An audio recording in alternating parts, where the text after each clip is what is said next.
మీ గ్రామంలో ఎటువంటి అభివృద్ధి జరిగిందండి? మా గ్రామంలో మాకు ఎంపీటీసీ రావడమే చాలా వరకు రాలేదు. ఎంపీటీసీ వచ్చింది, దాంతోపాటు ఎంపీపీ వచ్చింది. ఎంపీపీ వచ్చిన తర్వాత మంత్రి గారి సాయంతో మా గ్రామ పంచాయతీ చాలా వరకు అభివృద్ధి చెందింది. అందులో పల్లెపై కృతివనం కానీ, బతుకమ్మ కుంట కానీ, ప్రతి విలేజ్లో ప్రతి డ్రైనేజ్ కానీ, సీసీ రోడ్లు కానీ, ప్రతిదీ వాళ్ళ హాస్పిటల్ కానీ, ఒకటి ఎస్సీ కమ్యూనిటీలు చాలా బాగుంది. అదేవిధంగా మాకు ఇంకోటి ఏంటంటే మంత్రి గారు మాకు ఒకటి బీసీ కానీ ఒక మంచి ఫంక్షన్ హాల్ కావాలని కోరుకుంటున్నాం. ఇంకోటి ఏంటంటే మంత్రి గారు ఎవరు సూచిస్తే వాళ్ళకు మా గ్రామం నుంచి అత్యధికంగా ఓట్లు పడతాయి.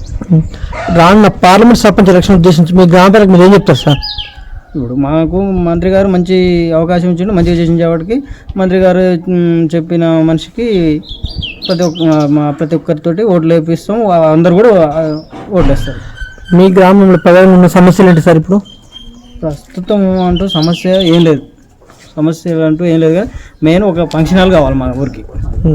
వాటర్ అన్నీ మంచిగానే ఉన్నాయి. అయితే ప్రస్తుతం మీ గ్రామంలో బీఆర్ఎస్ పార్టీ ఏ స్థాయిలో ఉంది సార్?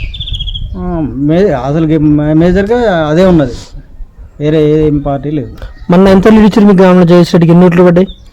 మొన్న వచ్చేసి 450 పడ్డాయి. రానున్న సర్పంచ్ ఎలక్షన్ ఏ అభ్యర్థి బాగుంటుంది అనుకుంటారు మీ గ్రామంలో? ఇప్పుడు నిలబెట్టే దాన్ని బట్టి ఆలోచిస్తారు.